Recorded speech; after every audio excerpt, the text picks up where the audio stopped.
Hey students, welcome back to your channel.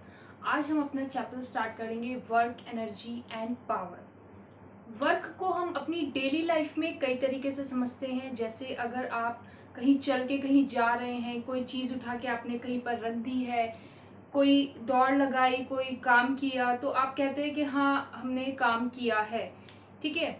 लेकिन जो हम रूटीन लाइफ में वर्क कहते हैं, जिसे हम रूटीन लाइफ में वर्क कहते हैं, वो और जो साइंटिफिक लैंग्वेज में वर्क कहा जाता है, उसमें थोड़ा सा डिफरेंस है।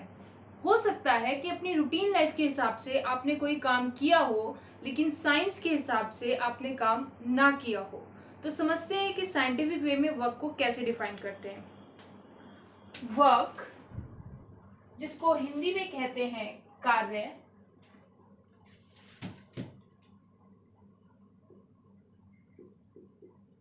इसका डेफिनेशन है work is defined as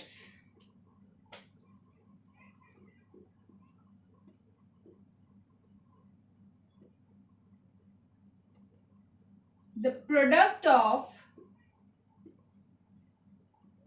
force and displacement। Work को रिप्रेजेंट करते हैं कैपिटल डब्ल्यू से, क्या है, फोर्स इंटू डिस्प्लेसमेंट। ये है scientific definition of work. Hindi वाले क्या लिखेंगे? कार्य बल तथा विस्थापन के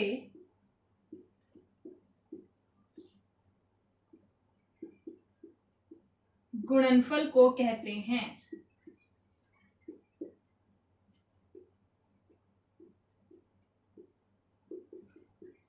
अब क्योंकि वर्क एक स्केलर क्वांटिटी है, हमने अपने फर्स्ट चैप्टर में पढ़ा था कि क्वांटिटीज दो टाइप की हैं, स्केलर और वेक्टर, अदिश तथा सदिश। सदिश जिनमें डायरेक्शन है, अदिश जिनमें डायरेक्शन नहीं है। आप जो भी कार्य करते हैं तो आप बताते हैं कि आज मैंने इतना कार्य किया, आप नहीं बताते कि किस दिशा में कार्य किया। कार्य आपकी ऊर्जा से रिलेटेड है, दिशा से नहीं। तो इसका मतलब ये एक स्केलर प्रोडक्ट है। अब हमने प्रोडक्ट भी दो टाइप के पढ़े हैं, एक क्रॉस प्रोडक्ट और एक डॉट प्रोडक्ट। तो स्केलर प्रोडक्ट इनमें से कौन से वाला था? Dot product. यानी कि ये फॉर्मूला क्या है? F dot S. अगर इसको हम इसके फर्दर फॉर्म में लिखें तो वर्क कितना है? F S cos theta. जो स्केलर प्रोडक्ट होता है, जो डॉट प्रोडक्ट होता है, वो क्या होता है? F S cos theta. जो क्रॉस प्रोडक्ट होता है, वेक्टर प्रोडक्ट होता है, उसमें क्या आता है? Sine theta. तो हमारा वर्क क्या हो गया? F S cos theta. ठीक है। तो एक चीज और हमें इसके बारे में मिल गई, work is scalar. Work is scalar. बात करते हैं वर्क की यूनिट की।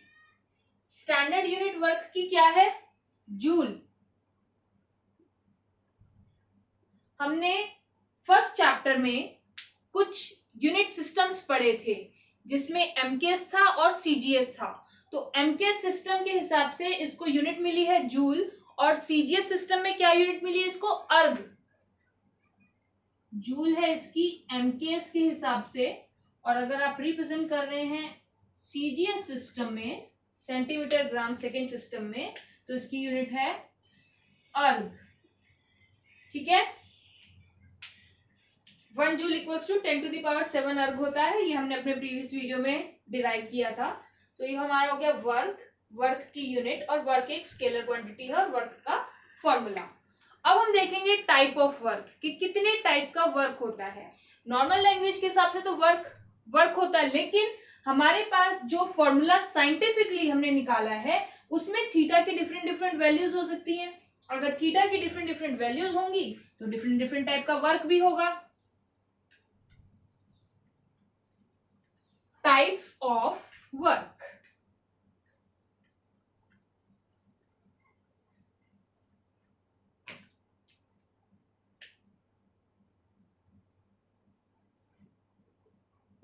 कितने प्रकार का होता है? 3 प्रकार का होता है। वर्क जो है ये 3 प्रकार का होता है। पॉजिटिव वर्क, जीरो वर्क और नेगेटिव वर्क। ठीक है, अगर साइंस के पॉइंट ऑफ व्यू से देखा जाए तो अगर कॉस थीटा आपका 0 डिग्री से 90 डिग्री के बीच में है या 0 से लेस देन 90 है, ठीक है, ये रेंज है, इसको माइनस मत समझिएगा, ये रेंज है, तो आपका वर्क कैसा होगा? पॉजिटिव। जीरो वर्क कब होगा? जब थीटा इक्वल्स टू 90 डिग्री होगा। और नेगेटिव वर्क कब होगा? जब थीटा ग्रेटर देन 90 डिग्री होगा। इसको लेस देन साइन से रिप्रेजेंट कर लेते हैं। ये तो हो गई साइंटिफिक बात। कैसे? Work equals to F S cos theta. अगर कॉस थीटा 90 से कम है तो आपने ट्रिग्नोमेट्री में पढ़ा है कि इसकी वैल्यूज कैसी होंगी? पॉजिटिव होंगी। इसकी वैल्यूज होती है 1√3/2, 1/2 और 0। तो ये आपका पॉजिटिव में रह जाएगा अगर आपका कॉस थीटा 0 से 90 के बीच में है। तो अगर थीटा 90 डिग्री है तो थीटा 90 डिग्री के लिए कॉस 90 कितना हो जाएगा? कॉस 90 होता है 0, तो आपका वर्क कितना हो जाएगा? 0। अगर थीटा ग्रेटर देन 90 डिग्री है तो थीटा ग्रेटर देन 90 डिग्री के लिए जो कॉस थीटा होता है वो कैसा होता है? नेगेटिव होता है। ठीक है, तो नेगेटिव के लिए वर्क कैसा हो जाएगा? नेगेटिव। अब इसको समझेंगे कैसे? इसको समझेंगे ऐसे, थीटा क्या है? थीटा फोर्स और डिस्प्लेसमेंट के बीच का एंगल है। मान लीजिए ये आपका फोर्स है और ये आपका डिस्प्लेसमेंट है। अगर फोर्स और डिस्प्लेसमेंट के बीच का जो एंगल है वो 90 से कम है तो पॉजिटिव है। अगर ऐसा एंगल है तो वर्क डन 0 है।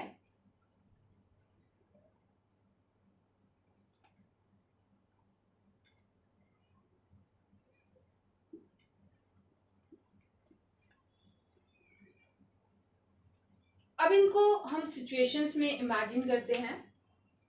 फोर्स और डिस्प्लेसमेंट, मैंने इस बॉडी पर, ऑब्जेक्ट पर फोर्स लगाया इस दिशा में और ये इसी दिशा में जा रहा है। फोर्स लगाया और ये इसी दिशा में जा रहा है। जिस दिशा में फोर्स लगा रही हूं उसी दिशा में जाने का मतलब है कि फोर्स और डिस्प्लेसमेंट के बीच का एंगल कितना है? 0।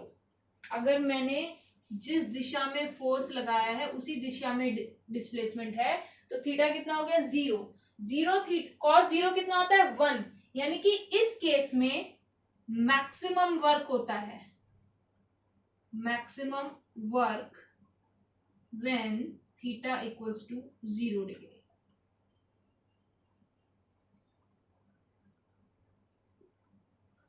ठीक है, केस 2 है ये, जहां पर वर्क डन 0 है, और केस 3 है ये, जहां पर मैक्सिमम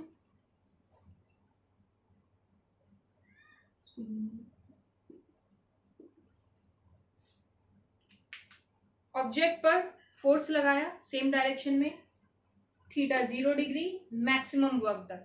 ठीक है, ऑब्जेक्ट पर फोर्स लगाया किसी अपोजिट डायरेक्शन में, जैसे ये यहाँ पर है बट मैं इसको यहाँ फोर्स नहीं लगा करके मैं इस पर थोड़ा सा टेढ़ा फोर्स लगा रही हूँ। तो उस टेढ़े फोर्स के दो कंपोनेंट होंगे, एक कंपोनेंट वर्टिकल होगा, एक कंपोनेंट हॉरिजॉन्टल होगा। हमने वेक्टर के जब कंपोनेंट्स पढ़े थे तो हमने देखा था कि किसी भी वेक्टर को दो भागों में बांटा जा सकता है, एक उसका वर्टिकल कंपोनेंट और एक उसका हॉरिजॉन्टल कंपोनेंट। तो जो हॉरिजॉन्टल कंपोनेंट है वो आपका इस डायरेक्शन में काम करेगा, जिसकी वजह से आपकी बॉडी आगे की ओर खिसकेगी, तो आपका फोर्स कम लगेगा, कुछ कम लगेगा बट पॉजिटिव ही होगा।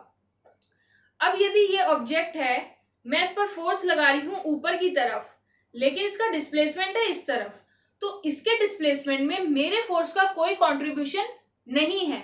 जो मैंने यहाँ फोर्स लगाया है ये डिस्प्लेस नहीं हुई है, मतलब इस तरफ अगर हुई है तो मेरे फोर्स का कंपोनेंट इसको किसी भी तरीके से अफेक्ट नहीं कर रहा है, तो इस केस में मेरे द्वारा किया गया कार्य 0 होगा। ठीक है, तीसरा केस, यदि मैं फोर्स लगा रही हूं इस तरफ और ऑब्जेक्ट जा रहा है इस तरफ, तो इसका मतलब मेरे द्वारा किया गया काम कैसा है, नेगेटिव है। ठीक है, अगर मैंने इधर फोर्स लगाया लेकिन ऑब्जेक्ट जो है वो इस तरफ जा रहा है, मेरे फोर्स और ऑब्जेक्ट की दिशा अपोजिट है, तो उस केस में काम क्या होगा आपका, नेगेटिव होगा। रूटीन लाइफ में आप कोई चीज उठा के खड़े, आपने कोई बहुत ही भारी चीज पकड़ी हुई है, अब आपको लग रहा है कि आप बहुत काम कर रहे हैं, बहुत देर से उसको पकड़ के खड़े हैं, आपके हिसाब से आपने काम किया है, लेकिन साइंस के हिसाब से आपने काम नहीं किया है। क्यों नहीं किया है? क्योंकि उस चीज का जो वेट है, आप कोई चीज अगर उठाकर चल रहे हैं, जो चीज का वेट है वो नीचे की ओर आ रहा है, वेट आ रहा है अर्थ की तरफ नीचे की ओर, आप जा रहे हैं किसी दिशा में, आप ऐसे जा रहे हैं, वेट लग रहा है नीचे की ओर, तो दोनों के बीच का एंगल कितना हो गया, 90 डिग्री। इसका मतलब साइंस के पॉइंट ऑफ व्यू से आपने उस दिशा में कोई कार्य नहीं किया है। जैसे जो कुली है अपने सिर पे काफी सारा सामान लेकर चलता है, हम उसे पैसे भी देते हैं इस चीज के लिए, लेकिन अगर साइंस की दिशा से देखा जाए तो कुली ने कोई कार्य नहीं किया है। क्यों? क्योंकि जो वेट है सामान का वो लग रहा है नीचे, कुली जा रहा है इस दिशा में, तो दोनों के बीच का एंगल कितना हो गया, 90 डिग्री। तो इसीलिए आप कंफ्यूज नहीं होंगे, जो हम रूटीन लाइफ में वर्क करते हैं और जो साइंस की दिशा से जो वर्क होता है उसमें फर्क होता है।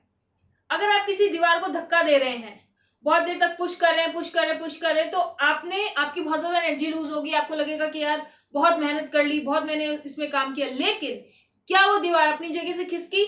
नहीं। इसका मतलब डिस्प्लेसमेंट क्या है, विस्थापन क्या है, 0। और अगर इस फॉर्मूले में जो वर्क का फॉर्मूला है इसमें विस्थापन 0 रख दें तो वर्क कितना आएगा, 0। यानी कि 0 वर्क की 3 कंडीशन है, या तो थीटा आपका 90 डिग्री हो जाए जिससे कि कॉस थीटा 0 हो जाए, या तो ये 0 हो जाए, या ये 0 हो जाए, या ये 0 हो जाए। तो 3 ऐसे केस हैं जिसमें आपको 0 वर्क मिलेगा। कॉस थीटा 0 होने की कंडीशन क्या है, थीटा 90 डिग्री हो। दूसरी कंडीशन क्या है, डिस्प्लेसमेंट ही 0 हो जाए, यानी आप कितना भी फोर्स लगाएं वो चीज अपनी जगह से हिली ही नहीं। अगर आपने किसी भारी वस्तु को बहुत ज्यादा बल लगाया और वो अपनी जगह से नहीं हिली, तो इस स्थिति में आपके द्वारा किया गया कार्य 0 है। तीसरी चीज क्या है कि फोर्स ही 0 हो जाए। फोर्स 0 का क्या मतलब है, यदि कोई वस्तु अपने आप, ये वैसे हाइपोथेटिकल है, लेकिन यदि कोई वस्तु अपने आप बस चली ही जा रही है, उस पर कोई एक्सटर्नल फोर्स नहीं लग रहा, तो इस केस में किया गया कार्य कितना है उस वस्तु पर, 0, क्योंकि फोर्स नहीं है। डिस्प्लेसमेंट होगी लेकिन फोर्स नहीं है, तो आपका कार्य कितना है, 0। तो 3 टाइप के आपने फोर्स कार्य पढ़े हैं, पॉजिटिव, 0, नेगेटिव। पेपर में पूछा जाता है आपसे कि कार्य कितने प्रकार का है। कंडीशन याद रखिएगा, यदि आपका जो थीटा है वो 90 डिग्री से कम है तो आपका कार्य पॉजिटिव होगा, अगर थीटा 90 है तो कार्य 0 होगा, अगर थीटा नेगेटिव है तो कार्य भी नेगेटिव होगा। 0 वर्क होने की 2 कंडीशन और है कि या तो आपका विस्थापन ही 0 हो जाए या फिर आपका फोर्स 0 रहे। ठीक है, नेक्स्ट टॉपिक लेते हैं एनर्जी, कि एनर्जी क्या है। अब जो भी आप कार्य करते हैं वो किसी वस्तु में एनर्जी के रूप में स्टोर हो जाता है। कैसे समझेंगे इसको, आपने एक लाइन सुनी है that energy is conserved. Energy ना तो बनाई जा सकती है ना ही खत्म की जा सकती है, बस एक रूप से दूसरे रूप में परिवर्तित की जा सकती है। ठीक है, एनर्जी इज, ये law of conservation of energy यही कहता है, energy is conserved, it can be neither created nor destroyed, it can only be change from one form of energy to another form of energy. ठीक है, तो अब मैंने काम किया कोई अगर, तो मैं थक गई, यानी मेरी एनर्जी डाउन हुई। तो मेरी एनर्जी डाउन हुई तो ये कहाँ गई, जिस ऑब्जेक्ट पे मैंने कार्य किया है मेरी एनर्जी ट्रांसफर हो गई है उस ऑब्जेक्ट को। फॉर एग्जाम्पल, एक बॉल है, अपने आप में स्टेशनरी है, मैंने उसे धक्का दिया, मैंने कुछ कार्य किया, बल लगाया उस पे, वो थोड़ा डिस्प्लेस भी हुई, मैंने कार्य किया, फोर्स इनटू डिस्प्लेसमेंट। अब मेरी जो भी एनर्जी लूज हुई है वो एनर्जी कहाँ गई? वो एनर्जी उस बॉल में चली गई। जो बॉल आगे जा रही है वो किसके कारण जा रही है? एनर्जी के कारण। उसे वो एनर्जी कहाँ से मिली? हमने उसमें ट्रांसफर की। तो एनर्जी क्या है? जब भी किसी वस्तु पर कार्य किया जाता है तो कार्य करने वाले की जो एनर्जी कम होती है वो उस वस्तु में ट्रांसफर हो जाती है। ठीक है, क्योंकि वर्क ही एनर्जी में कन्वर्ट हुआ है तो जो एनर्जी की यूनिट होगी वो क्या होगी? सेम होगी। किसी भी प्रकार की एनर्जी की यूनिट क्या होगी? जूल होगी, वर्क के बराबर होगी। अब एनर्जी दो प्रकार की मुख्यतः बनाई गई है। मेनली टू टाइप्स की एनर्जी को कैटेगराइज किया गया है। या तो वस्तु स्टेशनरी होगी, रुकी हुई होगी, या वस्तु गति कर रही होगी। अगर गति में है तो उसकी ऊर्जा को कहेंगे गतिज ऊर्जा। अगर रुकी हुई है तो उसकी ऊर्जा को कहेंगे स्थितिज ऊर्जा। स्टैटिक एनर्जी और kinetic energy. Let's see. Energy E से रिप्रेजेंट करते हैं, यूनिट इसकी जूल है। जो भी हम किसी ऑब्जेक्ट पर वर्क करते हैं, work done on any object is stored in it in the form of energy। दो टाइप की है, काइनेटिक एनर्जी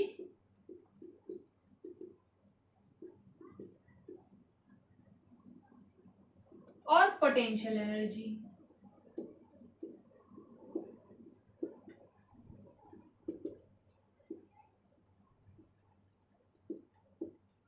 काइनेटिक एनर्जी को हिंदी में कहते हैं गतिज ऊर्जा,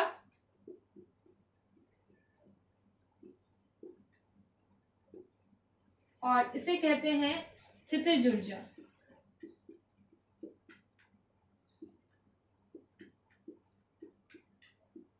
ठीक है, जैसे कॉमन एग्जांपल, एक स्प्रिंग है आपके पास, आपने स्प्रिंग को हल्का सा दबाया, जब छोड़ा तो वो थोड़ा सा उछलेगी। अगर आपने स्प्रिंग को बहुत ज्यादा दबाया तो जब आप छोड़ेंगे तो बहुत ज्यादा उछलेगी और बहुत दूर तक जाएगी। तो क्या कारण हुआ? जब आपने स्प्रिंग को दबाया तो आपने उस पर कुछ कार्य किया। जो भी कार्य आपने किया वो ऊर्जा के रूप में उसमें स्टोर हो गया। जब आपने अपना बाहरी बल रिमूव कर लिया तो वही ऊर्जा उसको उछलने के लिए एनर्जी देती है। ठीक है, तो दो प्रकार की है, काइनेटिक और पोटेंशियल। बहुत इंपॉर्टेंट है, हमें इन दोनों के बारे में पढ़ना, हमें इन दोनों का डेरिवेशन भी देखना है। तो सबसे पहले डेरिवेशन देखते हैं पोटेंशियल एनर्जी का।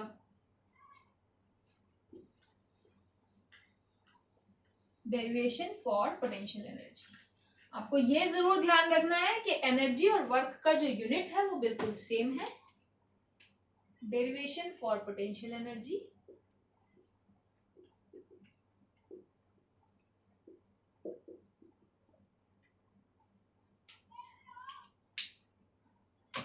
एक ऑब्जेक्ट यहां पर है, मैंने इसे यहां से उठा करके यहां रख दिया। एक पर्टिकुलर पोजीशन से कुछ ऊपर उठाकर मैंने इसे रख दिया, मैंने कुछ कार्य किया, ये कार्य इसमें एनर्जी के रूप में स्टोर हो गया। क्योंकि मेरा ऑब्जेक्ट मूव नहीं कर रहा है इसलिए इस एनर्जी को कहेंगे पोटेंशियल एनर्जी। इस चीज को आप इस तरीके से देखें, ये मान लीजिए कुछ किसी सरफेस से r दूरी पर रखा है, उसके बाद मैंने इस ऑब्जेक्ट को उठा करके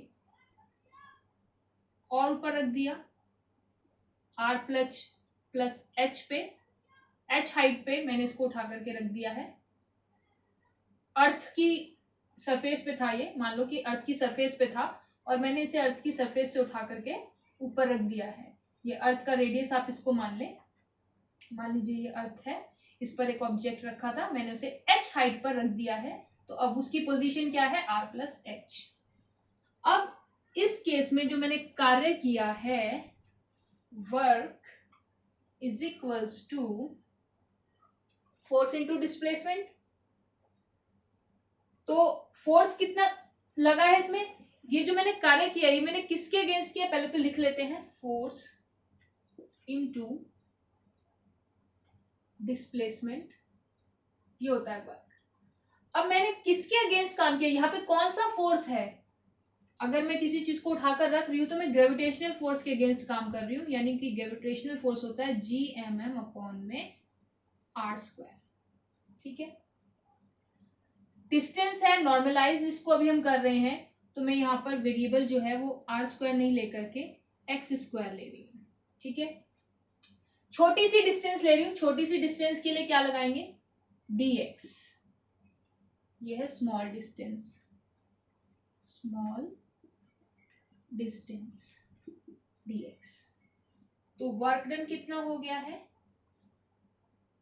GMM अपॉन में x² इंटू dx। कहां से कहां तक किया है मैंने, पहले माना है कि r रेडियस पे था, बाद में माना कि r प्लस h पे चला गया। इंटीग्रेशन में लिमिट होती है ना कि कहां से कहां, पहले r लेवल पे था, बाद प्लस h पे चला गया, फोर्स इनटू डिस्प्लेसमेंट। GM और ये स्मॉल m कांस्टेंट है, ऑब्जेक्ट का मास भी कांस्टेंट है, अर्थ का मास भी कांस्टेंट है, और ग्रेविटेशनल कांस्टेंट तो अपने आप में ही एक कांस्टेंट है, इनको बाहर ले लेते हैं, GMM बाहर आ गया है। मुझे इंटीग्रेशन करना है 1/x² का, जहां पर लिमिट है r प्लस h। इंटीग्रेशन आपने पढ़ा होगा, या जो रूल भी है, इंटीग्रेशन क्या होता है, x की पावर n का इंटीग्रेशन होता है x की पावर n+1 अपॉन में n। ठीक है,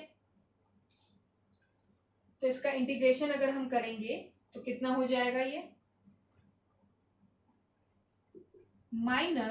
-GMM ब्रैकेट में x² का कितना हो जाएगा 1/x। ये जो माइनस है ये इसकी वजह से आया, क्योंकि बेसिकली क्या है, ये x² क्या है, x की पावर -2, तो ये हो जाएगा x की पावर -2 + 1 अपॉन में -2 + 1, तो ये हो जाएगा माइनस का 1/x, तो माइनस का 1/x हमने लिख दिया। लिमिट है r से r plus h। Limit put करते हैं, लिमिट पुट करने का तरीका है कि पहले अपर लिमिट मतलब x की जगह पे r प्लस h लिख देंगे, माइनस लोअर लिमिट मतलब x की जगह पे r लिख देंगे। जिसको इंटीग्रेशन में कोई कंफ्यूजन हो वो इस चीज को इंटीग्रेशन के मैथ्स वाले सेक्शन में जाकर देख सकते हैं। ठीक है, यहाँ तक आ गया। अब मुझे इस पार्ट की अभी जरूरत नहीं है, ये सब कुछ हम ऑलरेडी पुट कर चुके हैं, मैं रिमूव कर रही हूँ इस पार्ट को।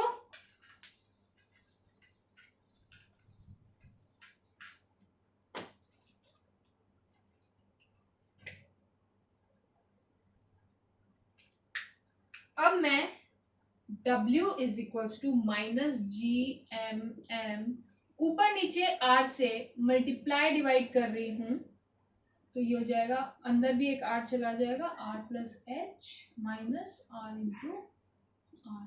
मैंने इस एक्सप्रेशन में ऊपर नीचे r का मल्टीप्लाई किया है, ये r जो है ये हमने नीचे भी r का मल्टीप्लाई कर दिया, और ऊपर जो r का मल्टीप्लाई किया था उसको हमने ब्रैकेट के अंदर भेज दिया। r से r कैंसिल, तो जो वर्क डन है वो हो जाएगा -GMM अपॉन r इंटू ये है r upon r plus h -1।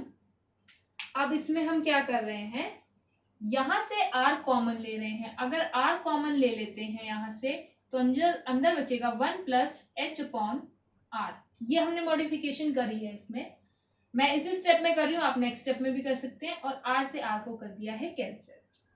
तो मेरा नेक्स्ट स्टेप जो बना है वो है W is equals to -GMM upon r 1 upon में 1 प्लस h अपॉन r -1। फिर से मैं इस स्टेप में एक मॉडिफिकेशन कर रही हूँ, मैं इस ब्रैकेट को ऊपर लेके जा रही हूँ। जब भी हम किसी नंबर को ऊपर लेके जाते हैं तो उसकी पावर माइनस में हो जाती है, तो नीचे अगर 1 प्लस h अपॉन r था ब्रैकेट, तो अगर ये ब्रैकेट ऊपर आएगा न्यूमिनेटर में आएगा तो इसकी पावर -1 हो जाएगी। ठीक है, फर्दर इसमें एक मॉडिफिकेशन मैं कर रही हूँ, वो मॉडिफिकेशन क्या है, बाय बाइनोमियल थ्योरम अगर इस पावर को मैं यहाँ अंदर मल्टीप्लाई करूंगी तो मेरा नेक्स्ट स्टेप हो जाएगा माइनस का G M M upon R square 1 minus H by R -1, ये -1 यहाँ मल्टीप्लाई हो जाएगा, प्लस का 1 माइनस के 1 से कैंसिल, ब्रैकेट खुलेगी, W equals to minus minus plus हो जाएगा, G M M H upon में R into R is R square. We know that small g acceleration due to gravity is gm upon में R square. तो मैं इतने हिस्से को small g लिख सकती हूँ. तो W कितना हो गया, वर्क डन कितना हो गया, mgh. और यही वर्क डन स्टोर होगा पोटेंशियल एनर्जी के फॉर्म में. तो ये वर्क डन जो है यही तो कन्वर्ट होके एनर्जी बन जाता है. तो ये कितना हो गया, potential energy equals to mgh of any object. अगर हमने किसी m मास के ऑब्जेक्ट को h हाइट पर रख दिया है तो उसकी पोटेंशियल एनर्जी होगी mgh. ठीक है, डेरिवेशन भी पता होना चाहिए और फॉर्मूला भी याद होना चाहिए. Next, derivation for kinetic energy. अक्सर ये पूछा जाता है क्योंकि ये थोड़ा ज्यादा इंपॉर्टेंट है. काइनेटिक एनर्जी वाला is much much simpler than this, उसको थोड़ा कम पूछा जाता है. इंटीग्रेशन में किसी को अगर प्रॉब्लम आई हो कि कैसे लिखा है तो please follow the maths section.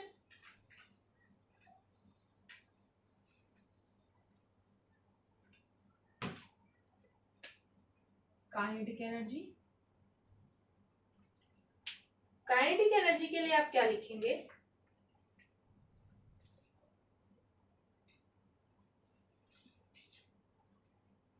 सबसे पहले वर्क डन का फॉर्मूला फोर्स इनटू डिस्प्लेसमेंट, जैसे हमने वहां पे लिखा था. अब उसके बाद काइनेटिक एनर्जी कब होती है, जब कोई वस्तु गति कर रही होती है. मान लीजिए पहले वो स्टेशनरी थी, पहले स्टेशनरी मतलब उसकी इनिशियल वेलोसिटी 0 और बाद में वो कुछ गति कर रही है, उसकी वेलोसिटी कुछ ना कुछ है. मोशन के इक्वेशन हमने पढ़े थे तो उसमें हमने एक फॉर्मूला पढ़ा था, v square is equals to U square plus 2as, motion का तीसरा इक्वेशन.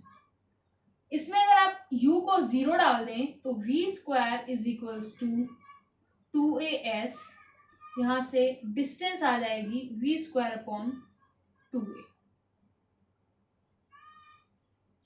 ठीक है, और फोर्स कितना होता है, फोर्स होता है ma. ये न्यूटन का सेकंड लॉ है. ये हमने लिया है मोशन की थर्ड इक्वेशन से, मोशंस थर्ड इक्वेशन, और ये हमने लिया है Newton second law of motion. Newton के गति के दूसरे नियम से हमने जाना है कि F इक्वल्स टू ma है, और गति की तीसरी समीकरण जो है वो है v square equals to U square plus 2s. s का मान और f का मान, दोनों ही मान यहां से निकालने के बाद हमें इसमें रखने हैं. तो वर्क डन हो जाएगा m into a into V square upon में 2a. a से a कट जाएगा तो आपका वर्क डन जो है वो बचेगा m. इतना जो वर्क किया है आपने किसी वस्तु को गति में लाने के लिए, वही तो उसकी गतिज ऊर्जा बनेगा. जितना भी आप कार्य करते हैं वही उसमें एनर्जी के रूप में परिवर्तित होता है. जो वर्क किया है वही ट्रांसफॉर्म होगा एनर्जी के फॉर्म में. तो काइनेटिक एनर्जी आपकी बन गई है 1/2 mv square, half mv square. ठीक है, क्या करना है आपको काइनेटिक एनर्जी के डेरिवेशन के लिए, work equals to force into displacement. Force की वैल्यू डालेंगे F इक्वल्स टू ma और S की वैल्यू डालेंगे आप v स्क्वायर अपॉन 2a. आप जैसे देख भी रहोगे कि आज के वीडियो में हमें पिछले वीडियो से काफी चीजें यूज करनी पड़ी. जैसे हमें वेक्टर भी यूज करना पड़ा है, मोशन के इक्वेशंस भी यूज करने पड़े हैं, हमें लॉज भी यूज करने पड़े हैं, डॉट प्रोडक्ट क्रॉस प्रोडक्ट के बारे में भी हमें देखना पड़ा है. तो हम आपको एक चीज यहाँ पे बहुत ही क्लियर बता दें कि फिजिक्स में चीजें बहुत ही ज्यादा रिलेटेड हैं. पिछले वीडियो का यूज हमने यहाँ किया है, यहाँ इस वीडियो का यूज हम आगे के लिए करेंगे. तो जिसने भी पिछले वीडियो नहीं देखे हैं प्लीज गो थ्रू इट, आप उसको देख लें, तभी आप आगे की चीजों को ठीक से समझ पाएंगे. सब कुछ साइंस में सब कुछ बहुत ही लॉजिकल है, बहुत ही रिलेटेड है. ये आपका हो गया है काइनेटिक एनर्जी का derivation. Now work energy theorem. Work energy theorem भी आपसे काफी पूछी जाती है।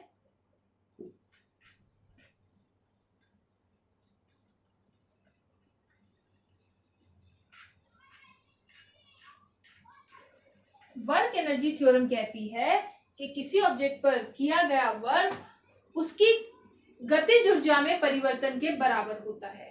ठीक है, वर्क एनर्जी थ्योरम यानी कि वर्क और एनर्जी कैसे रिलेटेड है।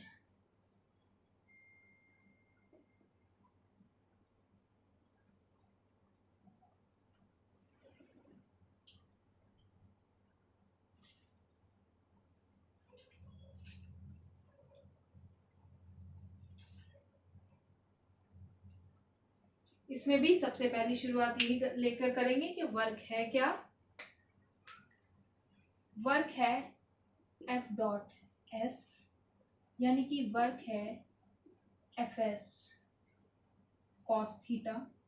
मान लेते हैं कि वर्क और displacement let F and S are in same direction.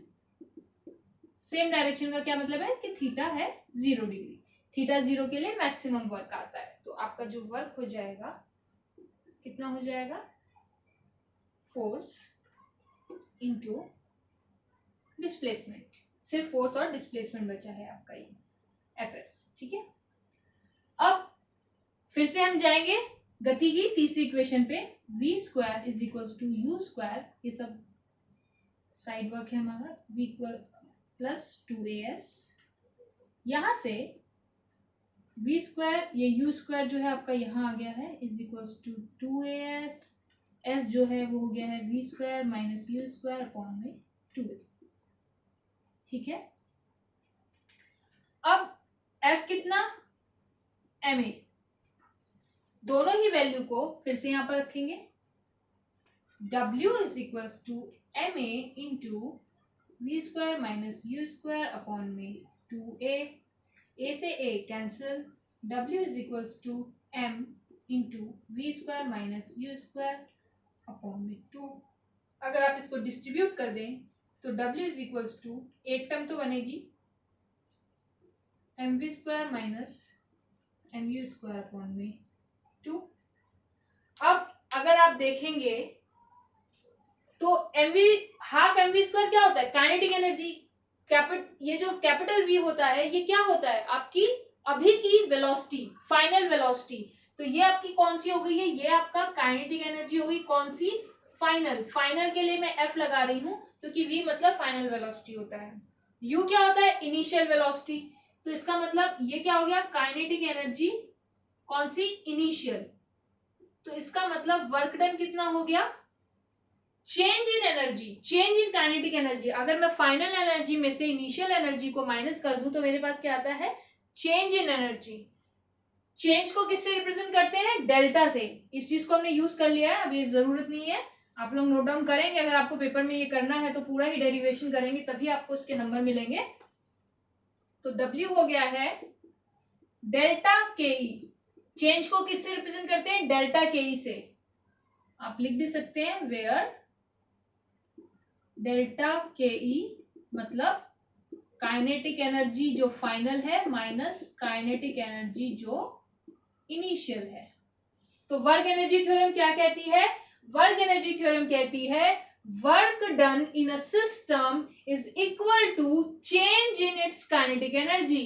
Work energy theorem कहती है कि किसी सिस्टम में किया गया कार्य उस सिस्टम की गतिज ऊर्जा में परिवर्तन के बराबर है। इसका स्टेटमेंट अगर आप देते हैं तो कैसे देते हैं, according to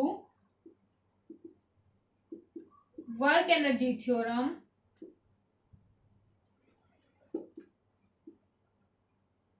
work done is equal to change in its kinetic energy। Kinetic energy को हमेशा के से रिप्रेजेंट करते हैं, शॉर्ट में पोटेंशियल एनर्जी को पी से करते हैं। हिंदी वाले स्टूडेंट इस स्टेटमेंट को ऐसे लिख सकते हैं कि वर्क एनर्जी थ्योरम के अनुसार किया गया कार्य उस सिस्टम में परिवर्तित काइनेटिक या गतिज ऊर्जा में के बराबर होता है। ठीक है, समराइज करते हैं।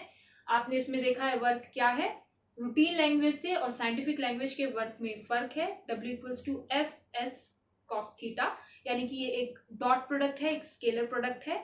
यूनिट इसका जूल है। जितना कार्य हम करते हैं वह एनर्जी के फॉर्म में किसी ऑब्जेक्ट में स्टोर हो जाता है। एनर्जी का यूनिट भी जूल है। दो प्रकार की एनर्जी है, kinetic energy and potential energy, गतिज ऊर्जा तथा स्थैतिक ऊर्जा, जिन दोनों के लिए हमने डेरिवेशन देखे हैं। और उसके बाद हमने देखा है वर्क एनर्जी थ्योरम, यानी कि किसी सिस्टम में किया गया कार्य उस सिस्टम की गतिज ऊर्जा में परिवर्तन के बराबर है। Thank you for watching. आप इसको नोट कर सकते हैं।